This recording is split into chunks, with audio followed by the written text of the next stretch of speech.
Oke, selamat pagi semuanya. Bertemu lagi di pelajaran prakarya dan kewirausahaan. Hari ini kita akan mempelajari materi baru, yaitu tentang kamera movement atau pergerakan kamera dan lensa movement atau pergerakan lensa. Dimana kemarin kalian sudah menganalisis, membuat sebuah peta konsep mengenai tim produksi ya, yang dibagi menjadi bagian praproduksi, produksi filmnya, dan sampai pasca produksi. Selain itu kalian juga mengkategorikan peran atau pemain atau talent berdasarkan beban tugas dan alur lakon atau alur cerita. Ini masih di dalam bagian yang sama, yaitu bagian produksi film.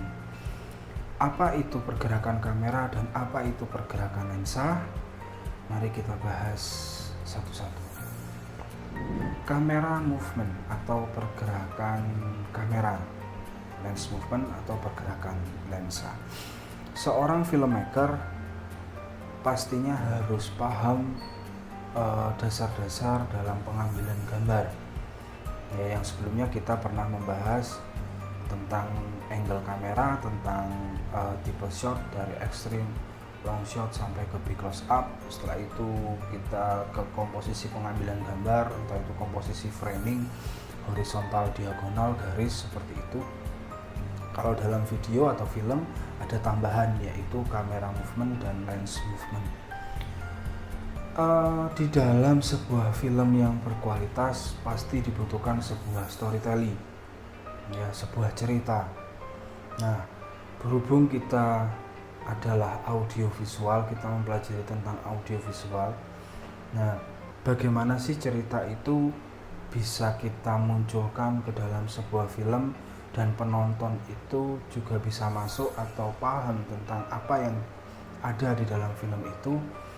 Pastinya sutradara sudah memikirkan kira-kira pengambilan gambarnya seperti apa.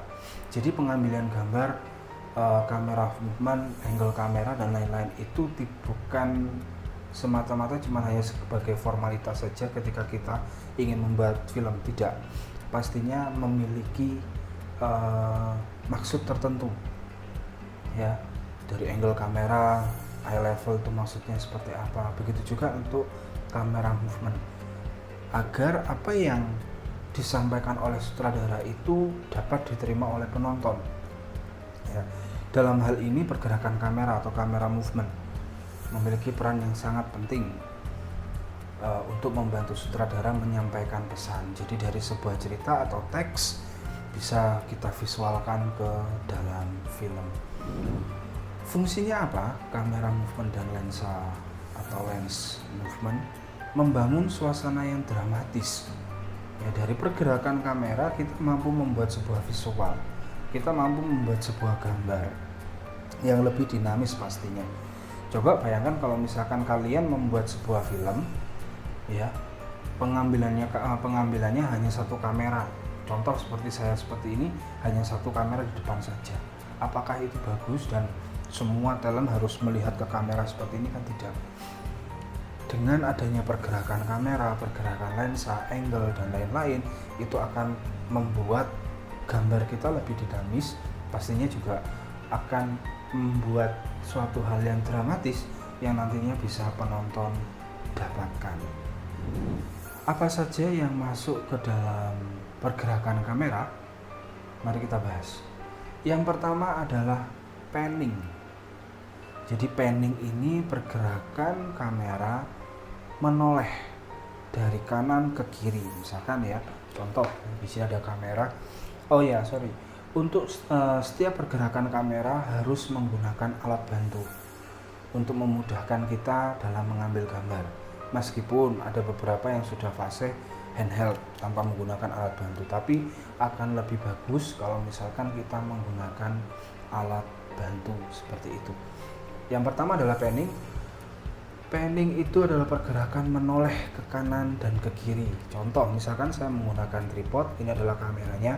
Nah, pergerakan seperti ini adalah panning, ya. Jadi pergerakan ke kanan, menoleh ke kanan dan menoleh ke kiri. Kalau misalkan pan right berarti kan pergerakan ke kanan, jadi dari kiri ke kanan. Pan left dari kanan ke kiri, seperti itu. Yang kedua adalah tilting. Tilting sendiri adalah pergerakan kamera dengan poros vertikal. Ya, dia pergerakan menunduk dan mendongak. Seperti itu.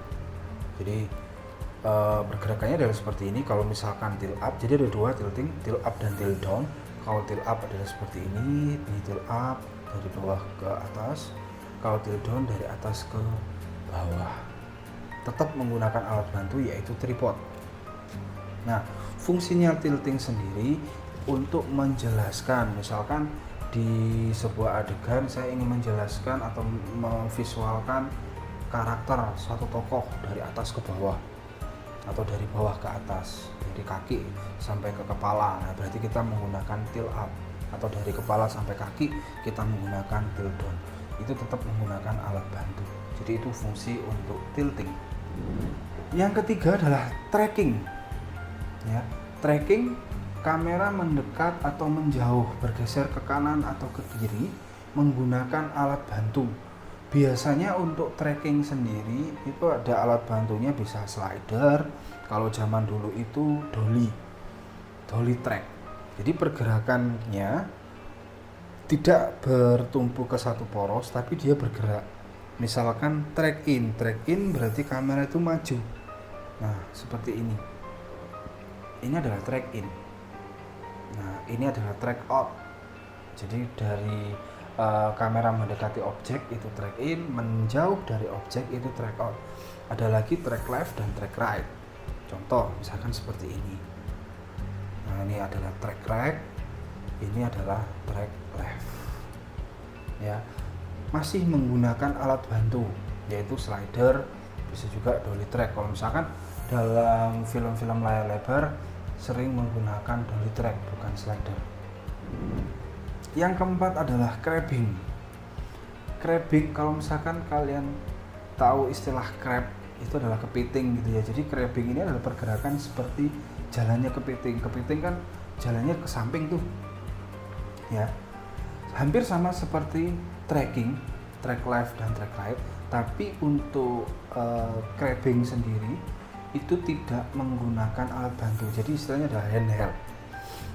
Seperti ini. Nah, ini adalah crab ya, jalan kepiting tanpa menggunakan alat bantu. Jadi tolong diingat, kalau tracking itu menggunakan alat bantu, kalau crabbing itu tanpa menggunakan alat bantu. Oke, yang kelima adalah follow object. Nah, follow object ini adalah pergerakan di mana kamera mengikuti objeknya, searah dengan objek. Berbeda dengan panning ya. Kalau panning kan satu titik, satu poros, dia bergerak seperti ini saja. Tapi kalau follow object itu pergerakannya mengikuti objeknya. Objeknya maju, mundur atau berlari atau apapun, itu selalu diikuti pergerakannya. Sering sekali pergerakan follow object ini digunakan dalam pembuatan film. Jadi itu adalah jenis-jenis dari kamera movement. Ada 5: panning, tilting, tracking, crabbing, dan follow object. Oke, selanjutnya adalah pergerakan lensa atau lens movement. Ya, perlu kita ketahui di dalam lensa itu ada dua bagian, yaitu bagian zoom dan bagian fokusnya. Ya, kalau misalkan kita menggunakan mode manual dalam lensa, jadi pengaturan manual dalam lensa, kita bisa mengatur untuk fokusnya. Tapi kalau zoom itu sudah umum. Kalian pasti sering, nggak hanya di kamera, di handphone pun juga ada. Ya, jadi bagian ini yang kita gerakkan. Berhubung di sini saya menggunakan lensa fix atau 50 mm, jadi hanya fokus saja. Tapi nanti akan saya peragakan bagaimana pergerakan zooming dan pergerakan change focus. Yang pertama adalah zooming. Pergerakan zooming sendiri secara visual itu hampir sama seperti tracking. Tapi bedanya kalau zooming itu lensa yang bergerak, kalau tracking itu kameranya yang bergerak. Ya, Kalau di dalam tracking itu ada track in, track out, di dalam zooming ada zoom in dan zoom out. Berbedanya lensa yang digerakkan maju atau lensa yang bergerak mundur. Kalau zoom in itu dari gambar yang lebar menuju ke gambar yang sempit. Kalau zoom out, gambar yang sempit menuju ke gambar yang lebar, sama seperti tracking. Yang kedua adalah change focus, berpindah fokus. Ya, ini sering digunakan biasanya dalam dialog. Ya, contoh misalkan di sini ada dua sisi, ada dua objek. Yang pertama adalah fokus di sini, yang kedua adalah fokus di sini. Sering sekali kalian lihat. Pada dialog pertama adalah orang A dialog, kita fokus ke orang yang A atau objek yang A. Tiba-tiba berpindah fokusnya ke objek yang B. Itu adalah change focus. Yang digerakkan ada lensa bagian fokusnya. Ya, itu untuk change focus. Oke teman-teman, itu tadi penjelasan dari saya tentang kamera movement dan lens movement. Semoga kalian paham tentang apa yang saya jelaskan. Harapannya adalah ketika nanti kalian produksi, kalian bisa menerapkan dan bisa memilah-milah dengan kondisi seperti apa kalian menggunakan kamera movement, dengan kondisi seperti apa juga kalian menggunakan lens movement seperti itu. Dan perlu diketahui juga ketika kita produksi film tidak hanya kamera saja, banyak sekali alat bantu yang bisa kita gunakan. Pada umumnya memang kebanyakan menggunakan tripod, tapi ada lagi steadicam, stabilizer, crane, slider, dolly track, dan banyak lagi. Itu yang bisa membantu kita dalam membuat film. Dalam penerapan kamera movement pun juga bisa seperti itu. Intinya adalah sebuah cerita yang bagus dengan penerapan atau produksi yang bagus, kalian pasti akan bisa membuat sebuah visual atau tayangan yang bagus juga. Itu saja dari saya, tetap jaga kesehatan. Terima kasih, selamat pagi.